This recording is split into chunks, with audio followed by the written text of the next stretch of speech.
Hey guys, what's going on? It's Infinity Sheep Gaming, and it has now been a little over almost 2 weeks since I got my Switch 2. It's been nearly 2 weeks since I got it, and I want to give my thoughts on what I've enjoyed, some of the cool stuff, great accessibility, and a lot more. So I want to start out with just the console. I want to talk about just the console itself. And man, this console is great. It is the most accessible console currently on the market. It is more accessible than the PS5. And I've had my PS5 for 4 years now. Over 4 years now. And even that is not as accessible as the Switch 2. The Switch 2 is leagues more accessible. Like the fact that the entire list of accessibility features that you can use in the Switch 2 is incredible. Like, it is some of the best accessibility that's on any console. Let me just show you. Let me just show you what I mean by that. Let me just show you what I mean by that as just so much accessibility, so much of it, and yeah, just like you have it where you can do voiceover, like you can do voice like modifiers or like voice like thing where you can have it where it will read things to you. Like I call it an audio descriptor, and it will read out everything to you in the menus, in the eShop, in the just general like news section, in Nintendo Switch Online.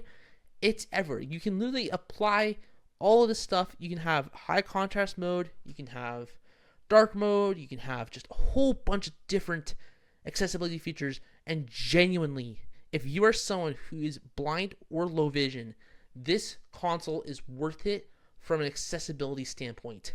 Genuinely, if you are looking to get a next gen console, don't get a PS5. PS5 is great. I love my PS5 and I play it still, but there are just some limitations to that console. But the Switch 2 is all accessible completely. And it's crazy coming from a Japanese company who, of course, has done a lot of great accessible things for people with wheelchairs and people with blind and low vision. So yeah, definitely thank you, Nintendo. I've been waiting ages for them to actually finally wake up and give us accessibility. Because the Switch 1, that had like no accessibility. Like, there was none. There's nothing to help blind, low vision players. Like, it was really hard to play Switch 1 games like Breath of the Wild and Tears of the Kingdom. Of course, I was able to get through some Tears of the Kingdom, but not as much as what I would be able to with, the Switch 2 now, which is kind of making me go like, oh, I probably should get the upgrade packs for Breath of the Wild and Tears of the Kingdom. Because, to be honest, if the accessibility that's already baked into the system is just as good in the other games, then yeah. Speaking of which, let's now talk about the games itself, the game experience. So docked, it's incredible. It's 4K, 60 frames per second, or you can do, I think, 1080p or 1440p with, I think, 120 frames per second, which is crazy on a Switch, on a Nintendo Switch console. You're getting 4K 60. Like, that is worth it, like, for a handheld. Of course, this is docked, not, handheld. So that's great. Of course, you can also have where the accessibility is on docked and also in handheld. So it's not just docked, it's also handheld. And yeah, I gotta say the docked experience is great. Of course, playing Mario Kart World, that's how I was playing on docked. And man, is it really fun. And I do have to say, let's talk about Mario Kart World first. I was not really pleased with the accessibility, that there's not that much of any features, to be honest. Like, there isn't really that many features. Like, there's some features, but there's not that many. But yeah, overall, the play experience, like the experience of the game, is incredible. It's probably my favorite first-party Mario Kart game. Who knows? I'm probably going to have to go back and play Mario Kart 64, because that is my favorite Mario Kart game. And yeah, league's better than Mario Kart 8, because Mario Kart 8 is just... that game was not really that accessible. It was really hard to play Mario Kart 8 Deluxe, and yeah, definitely huge step up plenty of improvements. Definitely is a great game, and something that is definitely a system seller. Like, it's a great game. Is it worth $110? Yes, in my opinion, it's worth that. So yeah, and of course I have Donkey Kong Bonanza, but I haven't started playing that yet because I've been playing Hogwarts Legacy. Which now, let's on the Hogwarts Legacy here. So of course I've already, absolutely loved Hogwarts Legacy. So when they said, "Hey, we're gonna do a Switch 2 version," and it's gonna run 4K 60, like docked. But I'm not really playing it in docked. I'm playing it more in handheld because it is just leagues better on a handheld console compared to the PS5. It's actually better than the PS5 version. And I've had the PS5 version of Hogwarts Legacy since day one.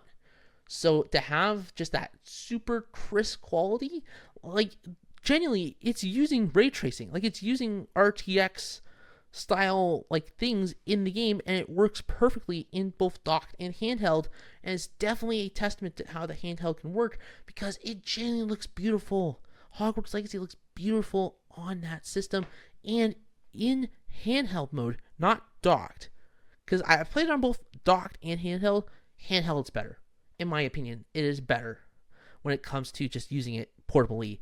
And yeah, definitely, if you're going to get a game that you want to play in handheld, get Hogwarts Legacy. And if you already own Hogwarts Legacy on Switch 1, you can actually just upgrade for like $10 for Switch 2, and you have it on Switch 2, which is really cool. Accessibility wise, it's Hogwarts Legacy. Like, what can I say that hasn't already been said? The accessibility is incredible, and definitely, like, they are what I consider to be like the top notch of what accessibility can be in a video game. And Nintendo, they're right here. Like, they are on the same level as Hogwarts Legacy when it comes to accessibility for blind low vision players. And definitely all of the features, if not, yeah, I'm pretty sure all the features that were in the PS5 version is in the Switch 2 version, which I'm like, thank goodness. Finally. Like, we have a console that's accessible, and we have a console that is also capable of being able to run these games. And definitely, I cannot wait to get into, finally, maybe being able to play Pokemon Scarlet and Violet the way it was supposed to be intended. But I don't know, I probably am not going to go back to that game. I couldn't really... It's a really hard game to play for blind low vision players, so yeah, I definitely am excited to try that. I might... Probably in a future update, I will talk about that, but I haven't tapped into that yet. So overall, the console is great. Also, the Pro Controller I've got right here. This thing is the best controller, and it's overtaken the DualSense. Genuinely. That is how good this controller is. Of course, it doesn't have the crazy haptic feedback and the intense triggers and the all that crazy stuff. But it's just a good controller, and it's comfortable. It's really good in the hands, and it's just a nice controller to play docked games. And it still has the rumble, and it has the what I call the gyro sensor that basically has it where you can actually just use this this trigger here. You hold it down, and when you aim, you're able to move your aim. It is one of the best features for blind low vision players, especially in a first-person shooter or a third-person shooter. That's how I've been able to dominate Fortnite on Switch, is because of the fact that I can use the gyro inside of the controller that gives me the way to be able to actually aim really well. And yeah, I cannot wait to play something like Borderlands 4. I hope that... I'm pretty sure it's supposed to release by now on Switch 2, but yeah, that has not come out yet. I believe they actually delayed it. So yeah. And I cannot wait for more games. Like, I know next month, by the time that you're watching this, I think, yeah, next month we're getting, let me see here. Yeah, Hyrule Warriors Age of Imprisonment. Yeah, Age of Imprisonment. And I'm super excited about that because I love Tears of the Kingdom. I love those games. I love that story so much. So I'm super excited to play that. And of course, also, I believe later this month, maybe even next month, I think, yeah, Power Wash Simulator 2 releases. And I cannot wait to see how that is going to work on Switch 2.